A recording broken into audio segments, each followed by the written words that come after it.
Hello everyone, today we're going to make our fried chicken with homemade gravy. I'm going to use 3 pieces of thick chicken breast. In order for the seasoning to penetrate in the chicken meat, we are going to half the thick chicken breast and score it. Try and thin out your chicken breast as much as you can. So before tenderizing your chicken, let's make sure that we are not going to spread salmonella all over your counter space. So I'm just using a saran wrap to cover the meat. So ladies and gentlemen, this is when we are going to take out our frustration for the week. Make sure you tenderize all your chicken steaks and tenderize it on both sides.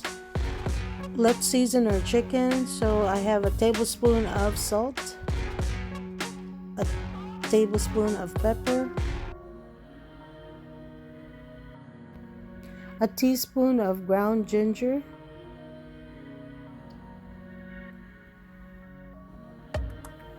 a half cube of chicken bouillon, and I'm just going to mash it with my fingers in pieces. Then mix everything very well and refrigerate your chicken for at least 4 hours or overnight. Let's prepare our dredge. A cup of flour, a quarter cup of cornstarch, a teaspoon of pepper, a teaspoon of salt, a teaspoon of paprika, a teaspoon of ground ginger, a teaspoon of garlic powder, a teaspoon of onion powder, and a teaspoon of baking powder. With your whisk, mix them thoroughly. Let's add 1 egg to our flour mixture. Mix well. Now this is the important part. So I have a half cup of water here. So I'm just gradually adding my water so I can control the consistency of my batter. So I added a quarter cup of water first while mixing everything thoroughly, just like this. The consistency of the batter that we are going for is like a pancake batter, where it's still thick but it's not runny. So this is the right consistency of the batter. The batter is still clinging to your chicken, but it is dripping slowly. So this is why it's important to control the water while you are mixing your batter. If you follow this process, you'll get the perfect fried chicken, juicy and crispy. Coat every part of your chicken fillet and then make it rest on a wire rack. If you are not subscribed yet, please don't forget to subscribe.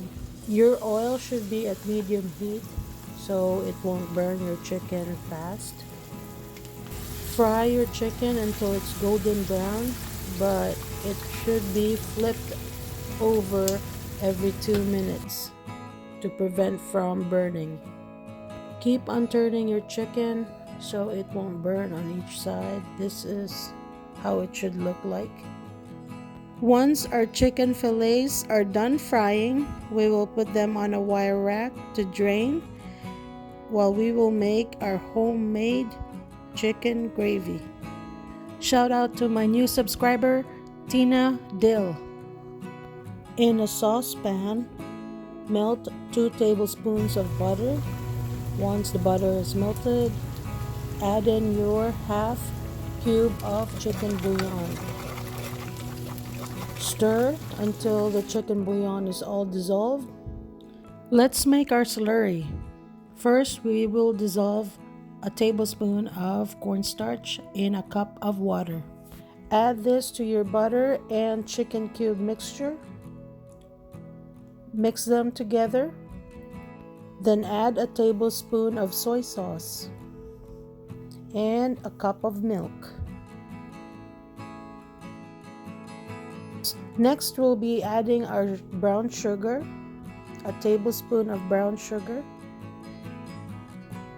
a teaspoon of salt, a teaspoon of pepper. You can add some more salt and pepper if you prefer. Stir constantly. This will help ensure that there's no lumps in your gravy. Maintain a medium-high heat. Bring it to a hard boil for at least 2 minutes and then take the pan out of the heat.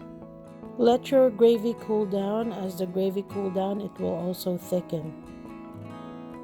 Here's our fried chicken with homemade gravy. Enjoy!